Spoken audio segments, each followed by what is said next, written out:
Before moving to the country, I had big dreams. In Seoul, if a friend called occasionally, I had to go. I always had to be prepared, clothes, hair, so many things to worry about. I thought once I moved, distractions would vanish and I'd finally set my own pace. I was sure I could finally focus on everything I wanted to do. I could film and upload YouTube videos every day too.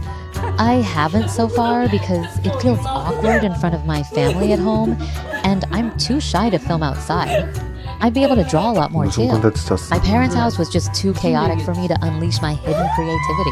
When I moved to the countryside, I was filled with excitement. Now all of my time would truly be my own. I was going to spend my 24 hours in the most efficient way possible and become a self-improvement guru.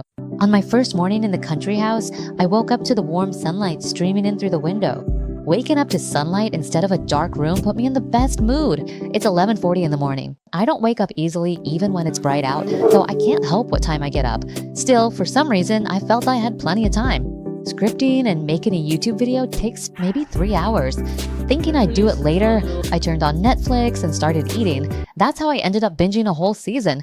Netflix makes it impossible to stop by automatically playing the next episode, even without hitting the button. It's basically the scheme of an evil corp.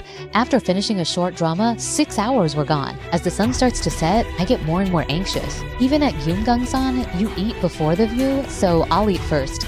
Skipping meals lowers immunity and risks illness, so eating is essential right now.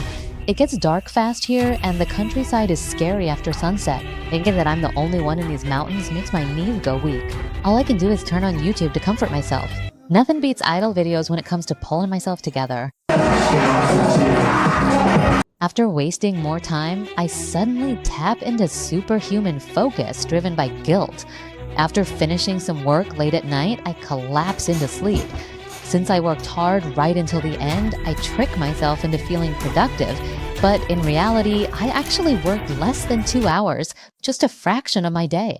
Pathetic, just pathetic. And yet you don't even feel ashamed. Whenever I didn't do well at something, I often blamed my environment.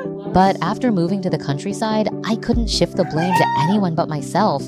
With no nagging, interruptions, or mandatory meetings, my time is truly my own. Depending on how I manage it, my time can be spent like gold or wasted like trash. It's actually quite scary.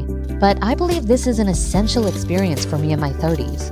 I hope that my time here will be a transitional period, helping me move from living according to what others or my environment dictate to independently shaping my own life. Saying all this makes me feel really proud and fired up.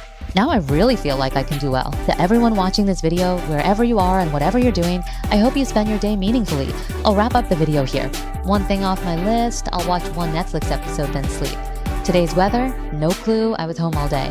What I learned, don't trust yourself, trust the situation.